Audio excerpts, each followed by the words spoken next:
Yo, this is like really, really cute. Really, really cute energy. Don't be alarmed. Stick with me here at Tower. Ask what the Tower is about. And then I'll tell you like what I was hearing. Eight of Wands. What was that? Nine of Swords, Three of Swords. And what was that? Five of Cups. Five of Cups beats. So right now I'm hearing thunder. The thunder. Lightning and the thunder. But then before that I was hearing, especially like in, I think it's Maya Angelou's voice. It's either Maya Angelou or like Cecily Tyson or somebody. I was served lemons, but I made lemonade. I'm not even gonna try to replicate the voice, whatever. It's like, you are the magic in me. It's like you're saying that you're the magic. This is your opportunity to see that you shine, see that you're magic, see how you were closing out cycles. And more than that, because what even started all of this, I was hearing the Three Stooges, what comes next. And then after I started pulling, I cannot make this up, I swear to y'all. I was hearing first comes love, then comes marriage, then comes baby and a rocking carriage. Now, I'm not saying love and marriage and all of that is coming for you. But Seven of Pentacles, Ten of Swords. Why do I keep doing this? The Star, and you saw that, Ten of Cups. And then we had Ten of Wands, Page of Wands, Four of Cups, Judgment. I think it all hinges on here. This Page of Pentacles energy. This Tower is showing you what a page that you are. How you can take this lightning, this destruction, this chaos, and let it fuel you. Let this upheaval fuel you. It's like you see everything crumbling around you and you're like, yes, give me more, give me more. This is transformation. This is alchemy. Yes, like mad scientist energy. That's really what I'm getting here. It's not like this wish upon a star, hoping and praying, blah blah. It's like it's like you grabbing the star. You're going, thank you so much for that. Thank you so much for that. As you close out these cycles of just like this burden energy, having so much burdening you around you, your thoughts and everything. I think that's what is towering. That's what's crumbling here. Your old thoughts, this like stuck, stagnant, dissatisfied energy, and all the burdens that you were carrying associated with it. All this anxiety and this disappointment and this loss and this anguish and grief and heartbreak. So I think you'll find that whatever it is, this feels like kind of friendship focused or like friendship adjacent, because I'm also seeing the Three of Cups in my mind, and in this deck it's like purpley in the background and there's like three women, excuse me, hanging on to each other. So sorry about that. Whatever happened in this friendship, it doesn't matter. It was meant to fuel you. It was meant to propel you. It was meant to spur you into action, to like put a fire under you, for you to understand. Why am I getting willow, like willow bark? Maybe your name is Willow. Maybe you like the name Willow. Willow trees are your favorite or something. Also, squirrels and acorns are significant because like this tower here, I don't feel like this is necessarily bad. I feel like it's chaotic. I feel like it's upheaval. It's definitely like a reckoning. It's definitely a reckoning, but it's a reckoning of your power, of what's around you, what is afforded to you. And I can't see it anymore, but when I had set the deck down from pulling all these cards, I could see the Four of Pentacles, the Queen of Pentacles, and the Nine of Pentacles. I just think that you're flourishing. You're seeing how abundant you are, and if you're not flourishing yet, like you are going to begin to flourish. You're just gonna see, you know, like I'm that bitch because I motherfucking said so. I don't even know that song. There's so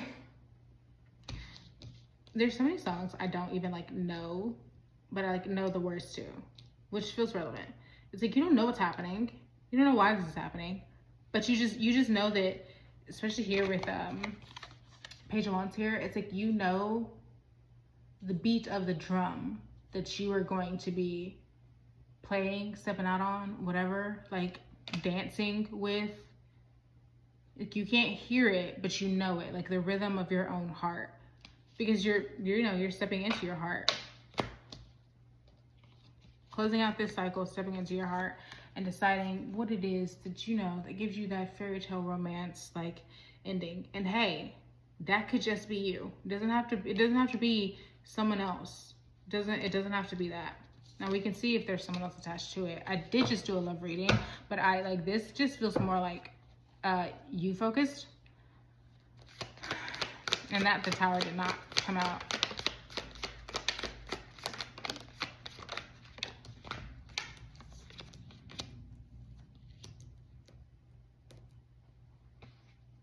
So at the bottom of the deck, what's this Three of Pentacles referring to? Okay.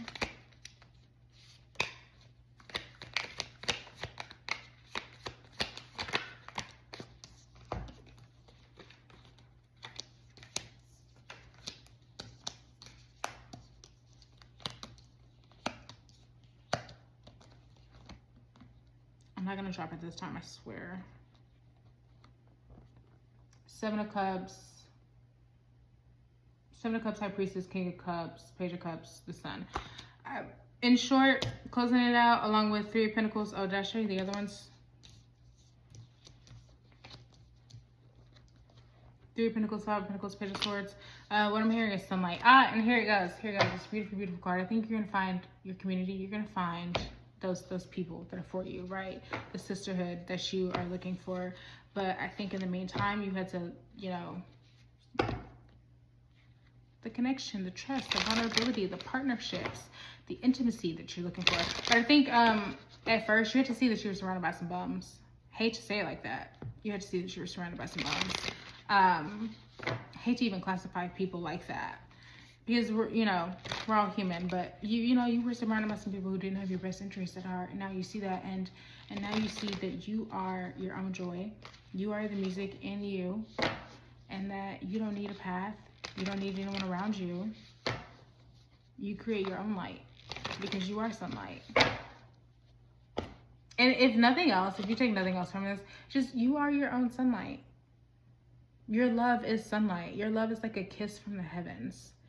So take that with you and go out into the world and know that whatever you do next is going to be so wonderful, abundant, and you're going to be surrounded by people who see your beauty, who appreciate your beauty, who uplift it, and who don't take it for granted and don't leave you with such like heartbreak energy.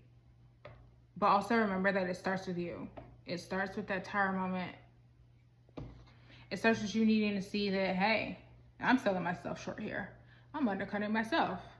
So don't be too mad, because people will only treat you the way that you allow them to treat you. That can sound a little victim blamey. That's not my intention here whatsoever. But if we were to have a real conversation, you play a role in your own pain. And I know a lot of people won't like that, but that is the truth of the matter. It doesn't mean that whatever happened to you is your fault. You had it coming, all that. No, but we do play a role in our own pain. We just do. And now you're seeing that, and it's going to empower you. And you know what? In that same vein, it is time to shed some light.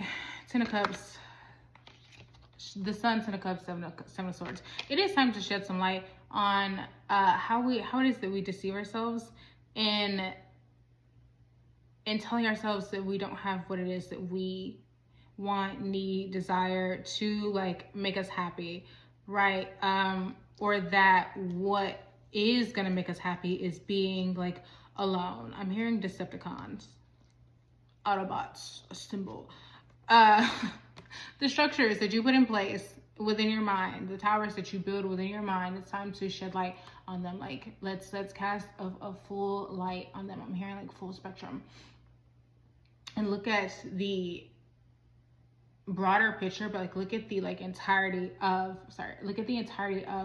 the situation at hand here. And that's why I say it's so important to take accountability for the role that you cause in your own pain. It is. Self-awareness is so important when it comes to closing out cycles. It just is. there's something within you that is also seeking out that energy, feels like you're deserving of that energy deep down, subconsciously. I'm not saying you actively do it, you actively choose it, blah, blah, blah. Like, I want to be very tender with this, but sometimes with certain messages, it's like I don't want to have to mince my words. I don't want to have to add caveats to things and stuff. Certain things, it is what it is. If you aren't willing to accept the truth of it, that's okay. This isn't for you right now. You're not ready to hear this. I don't mean to be like an a-hole. Like, I'm very loving, very like soft and gentle with people, but at the same time, it's like it's like you want this sun, you want this 10 of cups, you want this world energy, this like this completeness, this this completion, happily ever after sort of thing. What are you willing to do? How are you willing to look at yourself and see what you're doing here? How your surroundings look the way that they do because of what you've done, how you've been thinking, how you've been moving, how you've been pushing people away, deciding, oh, I can do this on my own. I have to do this on my own, right? Like how you're so defensive when it comes to other people and refusing to work in tandem with others, be a team with others, even if that team is just your spirit team, right? Listening to them, trusting them, instead trying to like go at it alone. And where does that leave you? Alone, out in the cold, feeling like the lone wolf that you've been acting like, right? With no control or like structure to your life, with no stability, and none of that like happiness and wish fulfillment and all of that, right? Like celebratory energy, having things to celebrate, because you're caught up in illusions, and also you're caught up in the past. I had a conversation with someone this weekend of someone who like wanted something but was unwilling to pursue it because of past things, of how past people have reacted in situations, and just how that's like taken on an identity of its own, and how that's just how everyone is, and how like that's just the majority of people are like that. That's all they're going to be confronted with.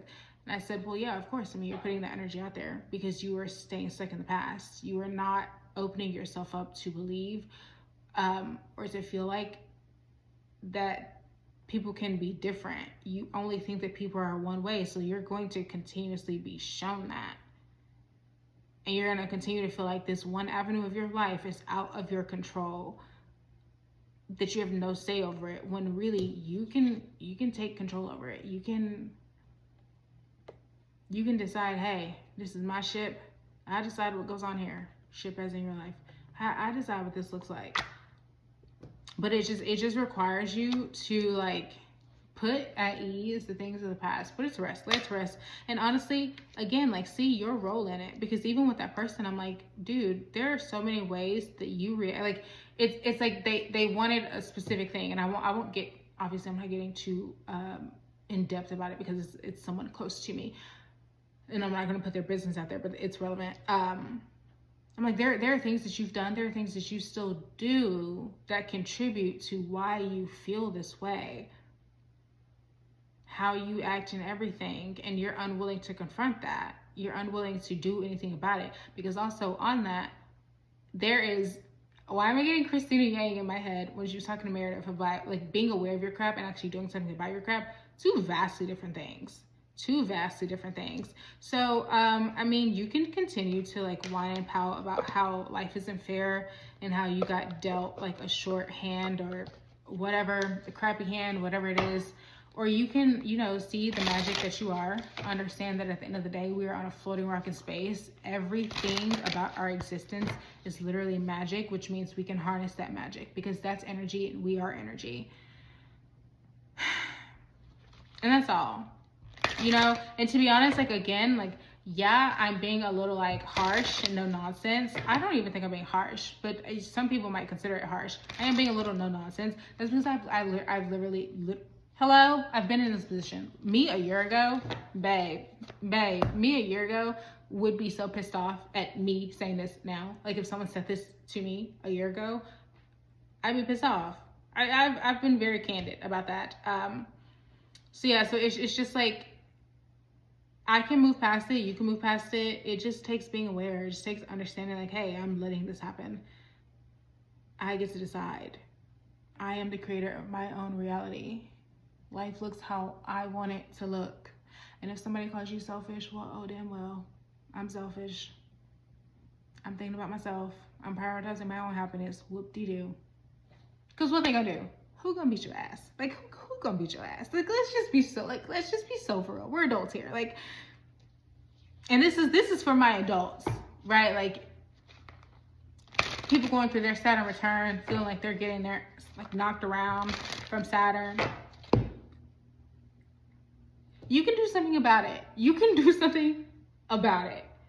No, you cannot push against forces greater than you, but you can work with it. You can lean into it. And the easiest way to do it is like, hey, what's this teaching me? How is this pushing me to grow? What am I not seeing that is like being reflected back to me throughout all of this? Evaluation is like very, very simple. Most people just don't want to do it because it requires them to take accountability of themselves, their actions. And it's much easier to just pout and scream at the heavens as someone who's done it. It's easier. But throwing a temper tantrum isn't going to change your life. It just isn't. It isn't even going to make you feel better.